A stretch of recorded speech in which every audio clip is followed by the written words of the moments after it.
تائی اماں، اسٹور کا پنکھا خراب ہو گیا، میں آپ کے کمرے میں لیٹ جاؤں؟ سندل کی بات پر بانو بیگم آگ بگولا ہو گئی۔ تجھے بہت شوق ہے اے سی میں سونے کا، تیرے نشئی باپ نے تو جہیز میں تجھے پنکھا تک نہ دیا۔ بانو بیگم نے اسے جھڑکی دے کر بھگا دیا۔ ابا کا نشے کی لت سے انتقال ہوا تو تایا ابو نے اس کا نکاح اپنے بڑے بیٹے اسفندیار سے کر دیا، جو نکاح کی رات اسے چھوڑ کر دبئی چلا گیا۔ وہ اس گھر جانوروں سے بھی بدتر تھی۔ پھر اس رات گیلے کپڑے کر کے وہ گرمی میں سو گئی۔ رات اچانک کوئی اس کے وجود پر چھا گیا تو وہ چیختی ہوئی باہر بھاگی۔ سامنے اسفند تھا۔ سندل کی بکھری حالت دیکھ کر وہ، میرے اتنے لائق فائق اور کماؤ بیٹے کے لیے اس نشئی کی بیٹی ہی رہ گئی تھی جو اسے اٹھا کر آپ لے آئے ہیں میری بہو بنا کر۔ اس کی اتنی اوقات نہیں ہے کہ یہ میری بہو بن سکے۔ میں ابھی اور اسی وقت اسے دھکے دے کر یہاں سے نکال دوں گی۔ زرینہ بیگم غصے سے پاگل ہو رہی تھی۔ جیسے چادر میں لپٹا سندل کا نازک وجود کانپنے لگا۔ اس سے پہلے کہ وہ اس کی طرف بڑھتی، تایا ابو بیچ میں حائل ہو گئے۔ تمہارا دماغ تو ٹھیک ہے زرینہ، اب جو ہونا تھا وہ ہو گیا۔ میں کیا کرتا اس لاوارث لڑکی کو وہیں اکیلا چھوڑ کر آ جاتا؟ سارے لوگ مجھے دیکھ رہے تھے، ظاہر ہے مجھے تو کوئی فیصلہ کرنا تھا۔ اوپر سے وہ لوگ مجھ پر دباؤ ڈال رہے تھے کہ میں اسفندیار کا نکاح اس سے کر دوں، تبھی وہ لوگ اسے میرے ساتھ آنے دیں گے۔ تایا ابو اپنی مجبوری بتا رہے تھے، لیکن زرینہ بیگم ان کی کوئی بھی بات سننے کو تیار نہیں تھی۔ تبھی چیختے ہوئے کہنے لگی، اسی لیے آپ نے اسفند کو فون کر کے بلوایا، مجھ سے ایک دفعہ بھی پوچھنا گوارا نہیں کیا۔ ارے میں نے اپنے بیٹے کو جوان کیا، اسے پالا پڑھایا لکھایا، کیا میرا کوئی حق نہیں تھا بیٹے پر؟ بڑا چال باز تھا اس کا باپ، جاتے جاتے بھی مکاری سے اپنی بیٹی کو ہمارے سر پہ تھوپ گیا۔ غصے سے ان کا بلڈ پریشر ہائی ہو رہا تھا، جبکہ سندل کو سمجھ نہیں آ رہی تھی کہ وہ اس سچویشن میں جائے تو جائے کہاں۔ سر جھکائے وہیں کھڑی رہی، غمزدہ آنکھیں، معصوم چہرہ۔ وہ ابھی تک اس صدمے سے باہر نہیں آئی تھی۔ وہ اس بھری دنیا میں بالکل اکیلی رہ گئی ہے۔ اگر جو تایا ابو عین وقت پر نہ آتے تو نہ جانے اس کے ساتھ کیا ہو جاتا۔ وہ بار بار اپنی آنکھیں صاف کر رہی تھی، تبھی تائی اماں نے اسے نفرت سے دیکھا تھا۔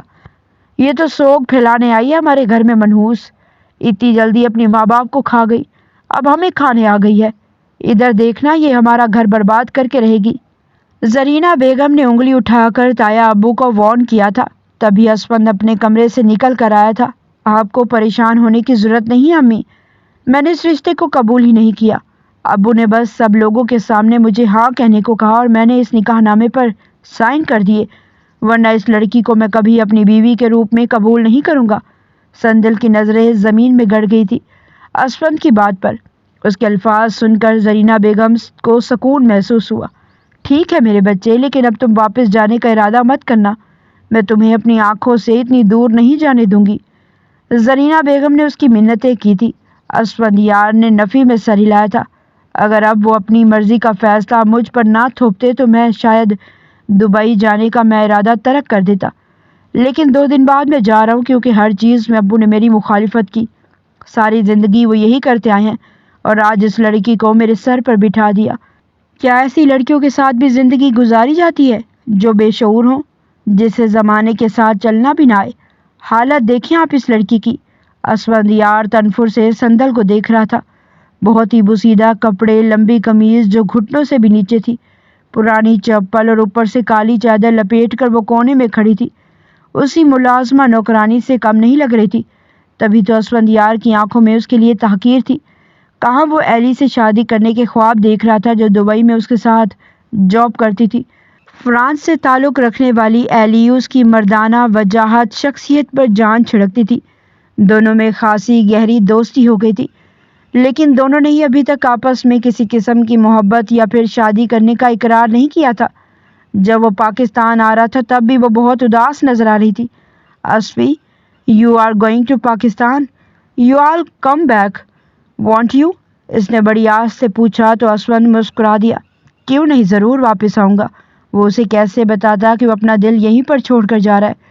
پاکستان آیا اچانک ہی ابو نے اس کا نکاح کر دیا، وہ بھی اس لڑکی سے جو نہایت ہی معمولی تھی اس کے نزدیک، جس نے دوپٹہ اپنے چہرے کے آگے اتنا لے رکھا تھا کہ اس کے چہرے کے خد و خال بھی واضح نظر نہیں آ رہے تھے۔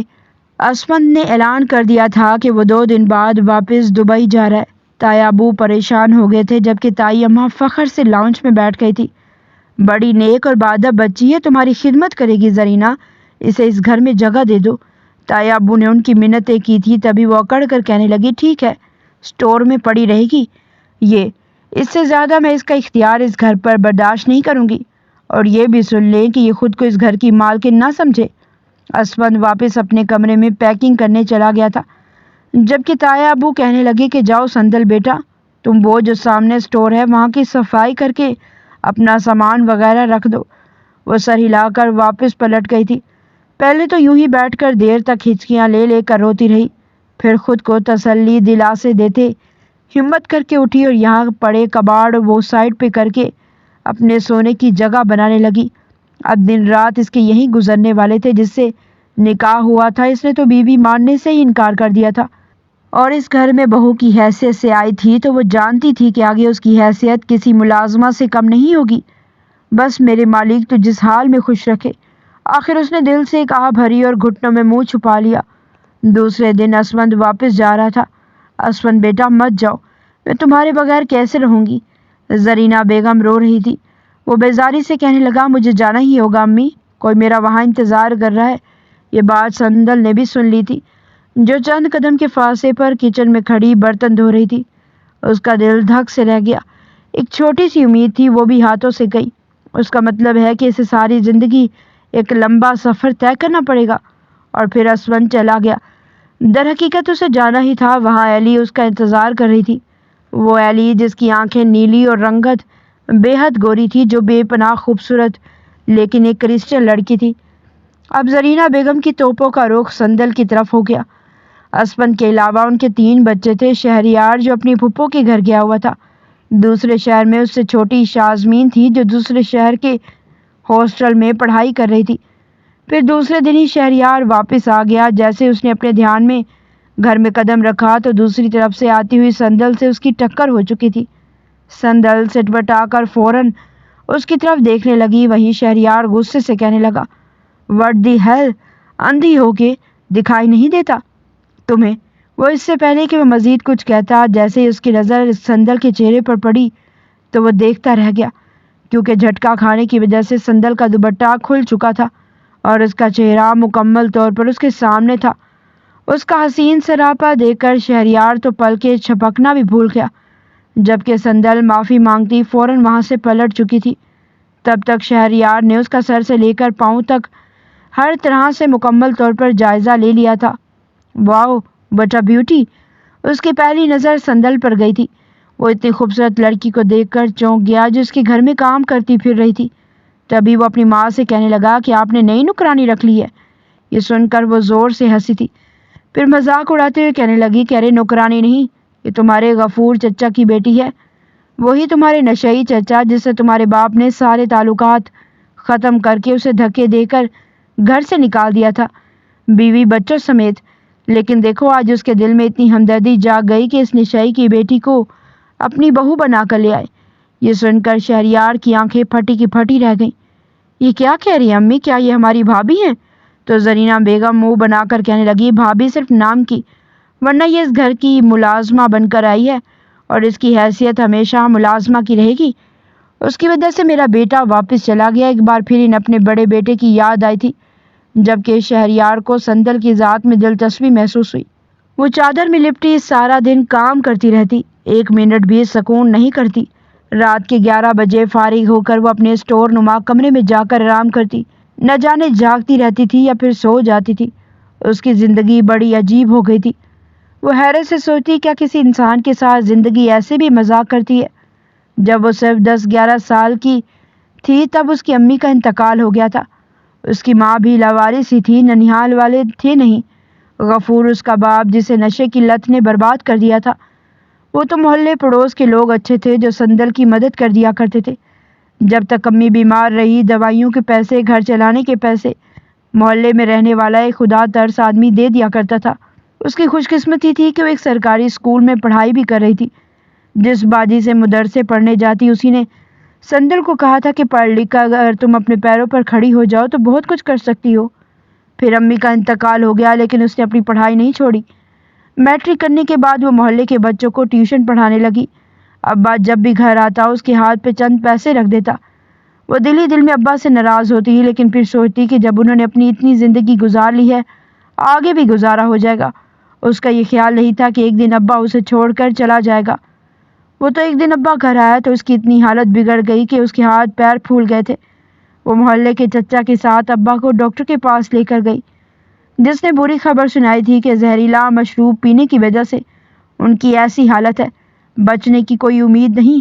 وہ حیران تھی اگر ابا کو کچھ ہو گیا تو اس پوری دنیا میں اکیلی رہ جائے گی۔ اس نے سنا تھا کہ ابا کا ایک بڑا بھائی ہے جو دوسرے شہر میں رہتا ہے، جس نے بہت سالوں پہلے ابا کو اسی وجہ سے گھر سے نکال دیا تھا کیونکہ ابا نشے کا عادی تھا۔ پھر جیسے ہی غفور کا انتقال ہوا تو اس کے سر پر چھت گر پڑی تھی۔ اب ایسے لگ رہا تھا کہ وہ ایک کھلے آسمان تلے اکیلی بیٹھی ہے۔ تبھی تایا ابو نے گھر کی دہلیز پر قدم رکھا تھا۔ وہ انہیں پہلی نظر میں ہی پہچان گئی تھی کیونکہ ہو بہو وہ ابا کے ہم شکل تھے۔ تایا ابو نہ جانے کیوں ابا کی قبر سے لپٹ لپٹ کر رو رہے تھے۔ غفور مجھے معاف کر دینا، میں نے تیرا ہاتھ جھٹک دیا، تیری بیوی اور بیٹی کو در بدر بھٹکنے پر مجبور کر دیا، میری تو بخشش بھی نہیں ہوگی۔ وہ بہت زیادہ غم زدہ لگ رہے تھے۔ ابا کی میت دفنانے کے بعد تایا ابو نے سارے محلے والوں کے سامنے کہا تھا کہ میں سندل بیٹی کو اپنے ساتھ لے کر جانا چاہتا ہوں، اس کی ذمہ داری اب میرے کندھوں پر ہے۔ محلے والے ان کی سخاوت کی تعریف کر رہے تھے۔ تب ہی انہوں نے ایمرجنسی میں اسفند کو بلایا کیونکہ وہ محلے والوں اور کچھ اپنے ماضی کے کیے گئے گناہوں کی وجہ سے شرمندہ تھے۔ یہی وجہ تھی انہوں نے ایمرجنسی میں اسفند کو بلوا کر اس کا نکاح سندل سے پڑھوا دیا اور اسے گھر لے آئے، لیکن نہیں جانتے تھے ان کی بیوی ایک طوفان کھڑا کر دے گی۔ اسفند تو غصے سے واپس چلا گیا تھا، اس نے سندل کو بیوی ماننے سے صاف انکار کر دیا، لیکن زرینہ بیگم نے اس لڑکی کا جینا حرام کر دیا۔ ایک ملازمہ جو کام کاج کے لیے آتی تھی اسے بھی فارغ کر دیا۔ اب سندل پر ہی پورے گھر کی ذمہ داری تھی۔ شازمین بھی ہاسٹل سے آئی تو اس لڑکی کو دیکھ کر حیران تھی کیونکہ وہ اپنی اس کزن سے واقف نہیں تھی۔ اس کے ساتھ ہی پہلی ملاقات کچھ اچھی نہیں ہوئی تھی۔ باہر لان میں بیٹھی ہوئی زرینہ بیگم نے اسے کہا تھا کہ میرے لیے تازہ پھلوں کا جوس بنا کر لاؤ۔ وہ جگ اور گلاس لیے باہر لان کی طرف بڑھ رہی تھی جب سامنے سے آتی ہوئی شازمین اپنا ہاتھ جھٹک کر اٹھ چکی تھی۔ سارا جوس شازمین پر گر چکا تھا۔ شازمین نے غصے سے اپنے سامنے کھڑی اس لڑکی کو دیکھا۔ پہلے تو اسے اس کی غیر معمولی خوبصورتی پر حیرت ہوئی تھی، لیکن اگلے ہی لمحے وہ زناٹے دار تھپڑ سندل کے منہ پر مار کر بولی کہ اندھی ہو کیا؟ دکھائی نہیں دیتا تمہیں؟ کام پر رکھا کس نے ہے تمہیں اس گھر میں؟ سامنے سے آتی ہوئی میں نظر نہیں آئی کیا؟ جان بوجھ کر کیا نا تم نے ایسا؟ تم جیسی لڑکیاں ہوتی ہی ایسی ہو۔ میرا مہنگا ڈریس تم سے دیکھا نہیں گیا، تبھی تم نے اس کو خراب کر دیا۔ وہ اس کے بالوں سے پکڑ چکی تھی۔ سندل درد سے کرانے لگی۔ سامنے لان میں چیئر پر بیٹھی زرینہ بیگم یہ منظر دیکھ رہی تھی، لیکن مجال ہے منہ سے بول کر انہوں نے اسے روکنے کی کوشش کی ہو۔ جب اسے اچھی خاصی باتیں سنا کر وہ خود ہی کہنے لگی کہ ویسے ہو کون تم؟ لیکن سندل بغیر کچھ بولے ٹوٹے ہوئے گلاس کی کرچیاں اٹھاتی کچن کی طرف جا چکی تھی۔ عمر میں شازمین اس سے چھوٹی تھی لیکن پھر بھی سندل کی بے تحاشا انسلٹ کر گئی تھی۔ جب زرینہ بیگم نے اسے بتایا کہ تمہارے ابا نے اس کا نکاح اسفند سے کیا ہے تو وہ منہ بنا کر کہنے لگی اس 2 کوڑی کی لڑکی کی اوقات نہیں کہ ہماری بھابھی بن سکے۔ اچھا کیا آپ نے جو اسے نوکرانی بنا کر رکھا ہوا ہے۔ وہ ماں سے بھی زیادہ نخرے والی تھی، ہر وقت موبائل میں مصروف رہتی جبکہ شہریار کی نگاہیں ہر وقت سندل پر ہوتی۔ اسے سندل کی خوبصورتی کا اندازہ نہیں تھا۔ وہ تو ایک دن وہ اپنے سٹور نما کمرے میں سو رہی تھی، اچانک ہی شہریار اسے چائے کا کہنے گیا۔ چادر سینے سے ہٹی ہوئی تھی اور اس کی کالی سیاہ زلفیں چہرے پر بکھری ہوئی۔ وہ ایک بھرپور نسوانی خوبصورتی کی مالک تھی۔ بھلے ہی پرانے کپڑے پہن رکھے تھے لیکن اس کے وجود میں ایک عجیب سی کشش تھی۔ وہ بے اختیار اسے گھورتا رہا۔ گردن کے عین بیچ میں ایک سیاہ تل تھا، گلابی لب بھینچے وہ گہری نیند میں تھی۔ اچانک ہی کسی کی نظروں کی تپش کا احساس ہوا تو سندل کی آنکھ کھل گئی۔ شہریار کو اپنے اتنے نزدیک کھڑا دیکھ وہ ایک دم ہی چونک کر اٹھی تھی۔ تھوڑا کوئی کام تھا آپ؟ اپنی چادر ڈھکتے ہوئے وہ اسے پوچھنے لگی، جو عجیب خماری لیے آنکھوں میں اسے گھور رہا تھا۔ ہاں ایک کپ چائے بنا دیں تو بڑی مہربانی ہوگی، لگاوٹ بھرے لہجے میں کہتا وہ اپنے کمرے میں چلا گیا۔ سندل کو اس کی نگاہوں سے الجھن محسوس ہو رہی تھی۔ کچھ نہیں تو یہ خیال کرے کہ وہ اس کے بھائی کی منقوہ ہے، لیکن شہریار کے دیکھنے کا انداز اسے بالکل بھی اچھا نہیں لگتا۔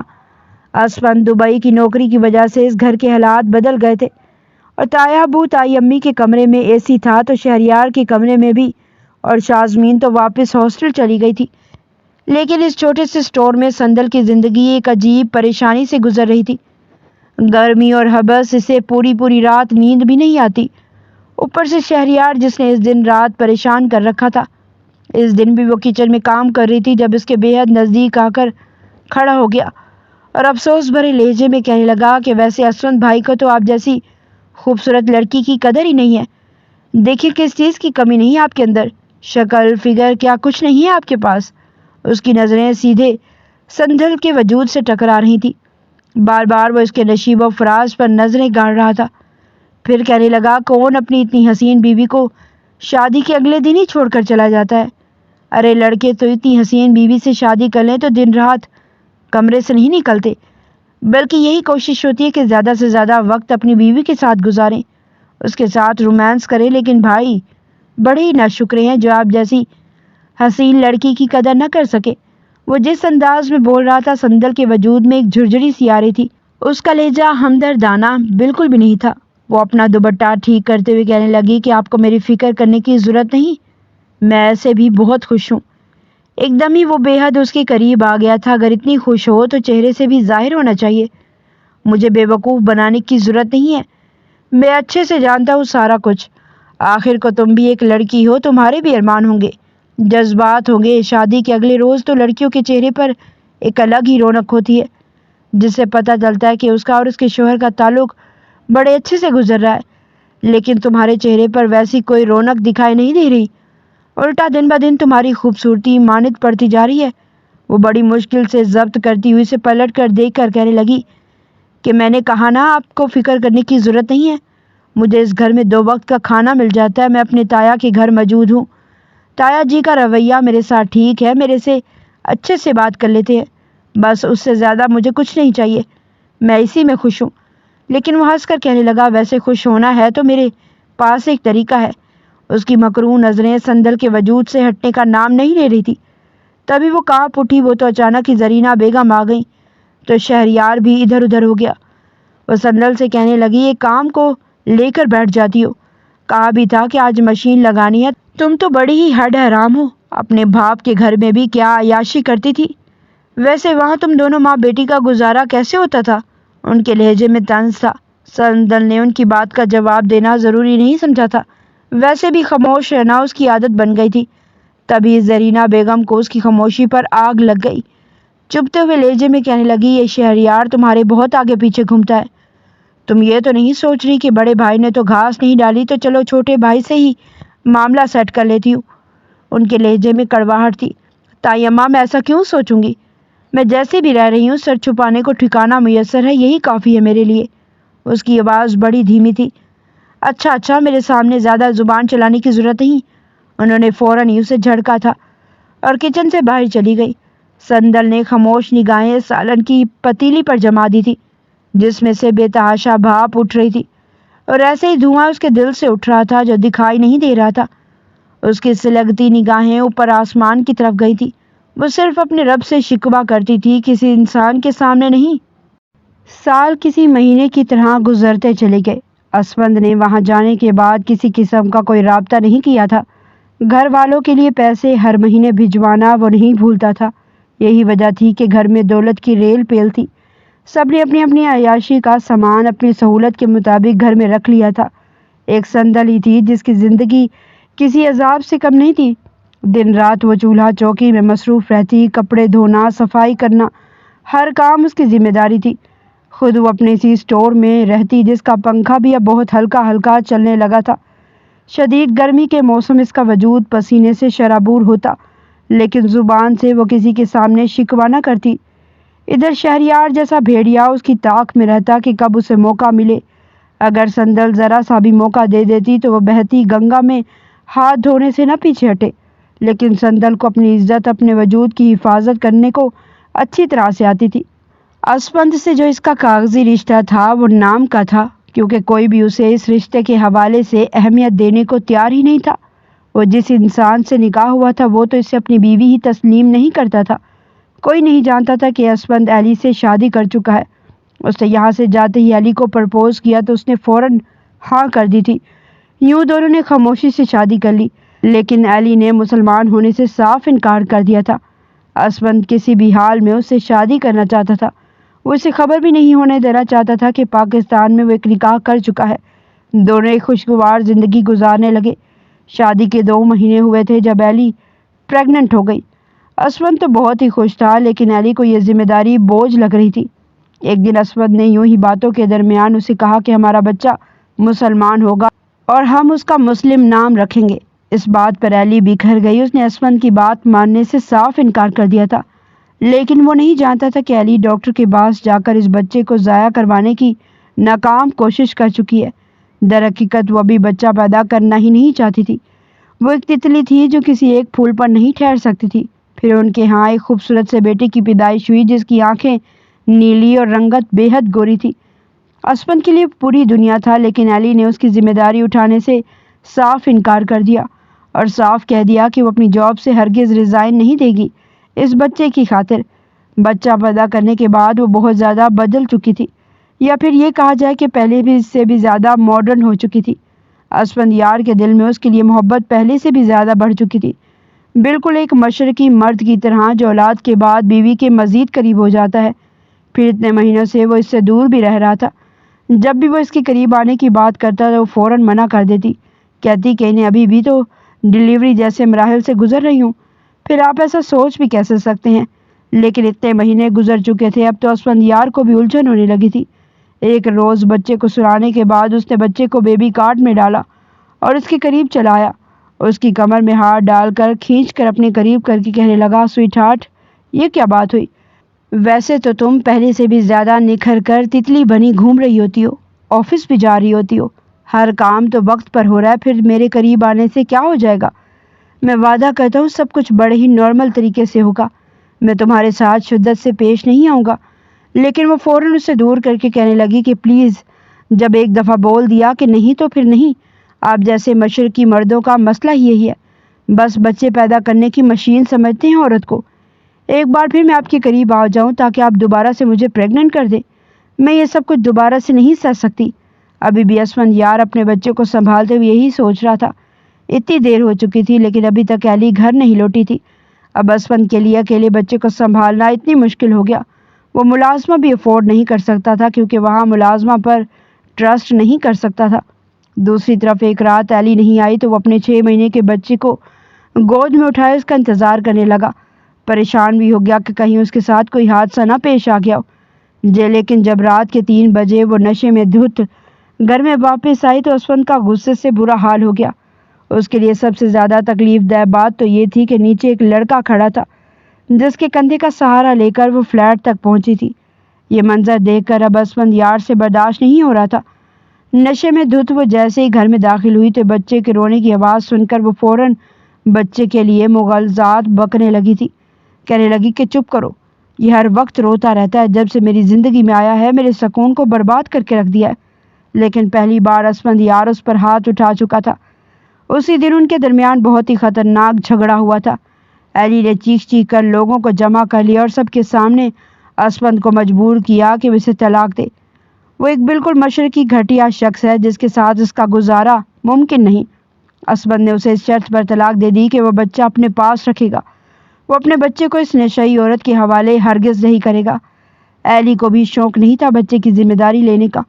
اسے بڑی خوشی سے وہ بچہ اسفند کے حوالے کر دیا۔ اب وہ دن رات پریشان رہنے لگا۔ گھر والوں سے چھپ کر اسے نکاح تو کر لیا تھا اور اب بچہ بھی ہو گیا تھا، لیکن اس بچے کی ذمہ داری اٹھانا اور ساتھ میں نوکری کرنا اتنا آسان بھی نہیں تھا۔ اس نے ابھی تک اپنے نکاح والی بات اپنی ماں کو بھی نہیں بتائی تھی، لیکن ایسے لگ رہا تھا جیسے اب بتانے کا وقت تو آ گیا ہے۔ شہریار کی معنی خیز نظریں اور گستاخیاں بڑھتی ہی جا رہی تھی۔ اب سندل کے لیے اپنا آپ پوشیدہ رکھنا بہت مشکل ہوتا جا رہا تھا۔ وہ عزت سے سر چھپا کر یہاں جینا چاہتی تھی، لیکن شہریار جیسا درندہ جس نے اس کا جینا حرام کر رکھا تھا، شوہر تو ایسا تھا جس نے پلٹ کر اس کی خبر تک نہ لی تھی۔ شازمین کی بھی ہاسٹل کی پڑھائی مکمل ہونے والی تھی، وہ جلد گھر آنے والی تھی۔ شہریار نوکری کرنے لگا لیکن 5 بجے گھر آ جاتا اور پھر اس کی نگاہیں سندل کے وجود پر ہوتی۔ نہ جانے وہ اسے کیوں اتنی بری نظر سے دیکھتا تھا، شاید اس لیے کہ یہ لڑکی لاوارث ہے اور اس گھر میں نوکروں کی طرح جی رہی ہے۔ وہ اسے لالچ دیتا کہ وہ ایک بار اس کی بات پر راضی ہو جائے تو اسے بہت خوش کر دے گا اور کسی کو خبر بھی نہیں ہوگی۔ وہ اس کی اس قدر گھٹیا بات پر غصے سے چٹک گئی۔ اگر تم نے زیادہ مجھ سے بدتمیزی کی تو میں تایا ابو سے تمہاری شکایت کر دوں گی۔ تبھی وہ وہاں سے 9-2-11 ہو گیا تھا، لیکن اب سندل کے لیے جینا اور بھی مشکل ہو گیا تھا۔ کچھ دنوں سے چھت کا پنکھا رک رک کر چل رہا تھا۔ پوری رات وہ جاگتی رہتی، گرمی اور حبس اتنی ہوتی۔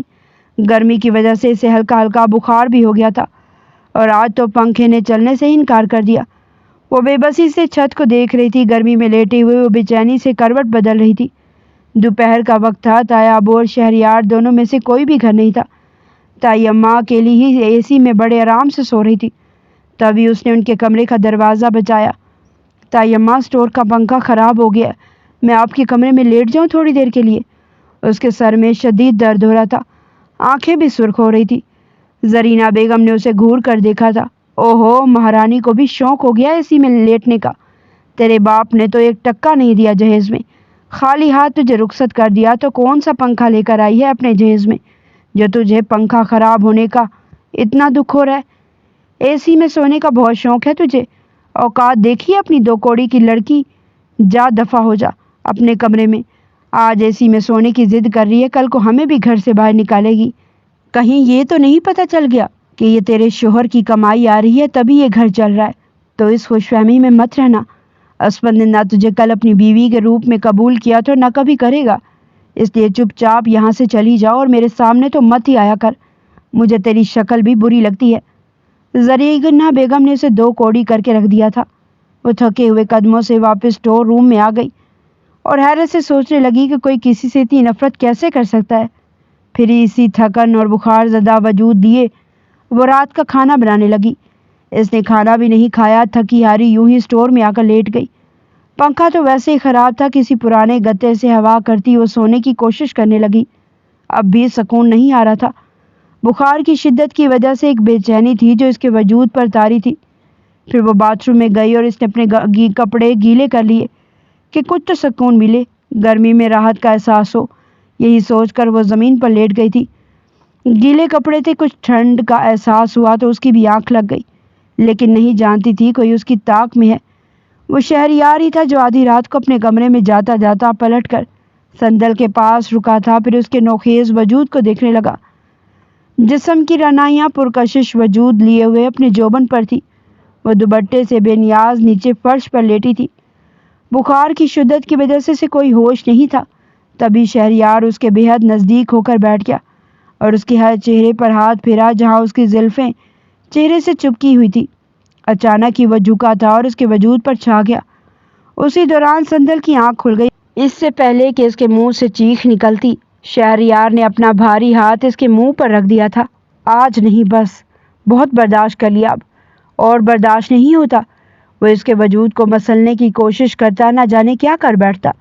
تبھی سندل نے بخار ہونے کے باوجود پوری طاقت سے اسے پیچھے دھکیلا تھا۔ وہ دوپٹے سے بے نیاز باہر کی طرف لپکی تھی۔ شہریار اسے قابو کر لینا چاہتا تھا، لیکن اچانک ہی نہ جانے کیا چیز اس کے پیروں میں اٹکی کہ وہ لڑکھڑا کر نیچے ہی زمین پر جا گرا اور سندل کو بھاگنے کا موقع مل گیا۔ اندھیرے کے باعث وہ پہچان نہیں سکی تھی، کوئی کھڑا تھا وہاں پر۔ تبھی وہ اس سے لپٹ گئی۔ تایا ابو، خدا کے لیے مجھے شہریار سے بچائیں، یہ دیکھیں یہ میرے ساتھ کیا کر رہا ہے۔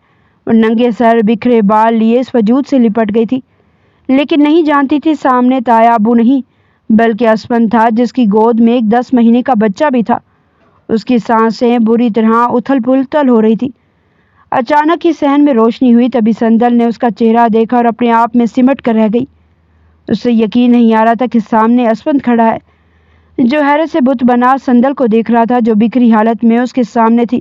بھائی کو سامنے دیکھ کر شہریار فوراً ہی رفو چکر ہو گیا اور اسپند کو دیکھ کر سندل جلدی سے اپنی چادر لینے کو اسٹور میں بھاگی تھی، لیکن سب کو خبر ہو گئی تھی کہ اسپند واپس آ گیا ہے۔ لیکن سب حیران پریشان تھے کہ یہ بچہ کس کا ہے جسے اسپند اپنے ساتھ لے کر آیا ہے، لیکن جب اس نے سب کے سامنے کہا کہ یہ بچہ میرا ہے اور میں نے دبئی میں نکاح کر لیا تھا تو تائی اماں نے اپنے دل پر ہاتھ رکھ لیا تھا۔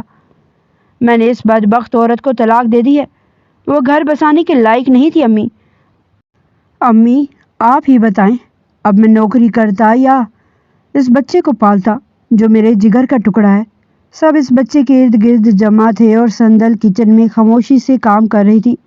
اس کی آنکھوں سے بے آواز آنسو بہہ رہے تھے، لیکن نظر بے اختیار اس بچے پر گئی جو بے حد خوبصورت تھا۔ نیلی آنکھیں، گورا چٹا رنگ، یہ سوچ کر کہ اسود نے اسے ٹھکرا کر دوسرا نکاح کر لیا تھا، اس کی آنکھوں سے آنسو گر رہے تھے۔ وہ رات کے آدھے پہر اپنے اس خود غرض اور مغرور ہم سفر کے لیے کھانا گرم کر رہی تھی جس نے اسے گھاس بھی نہیں ڈالی تھی۔ روتے ہوئے بار بار اس کو یہ خیال آ رہا تھا کہ وہ کس طرح پہلی بار اسود یار کے سینے سے لپٹ چکی تھی۔ چلو تایا ابا سمجھ کر ہی صحیح، لیکن اس نے اسود یار کو یہ تو بتا دیا تھا کہ شہریار اس کے ساتھ غلط کرنے والا ہے۔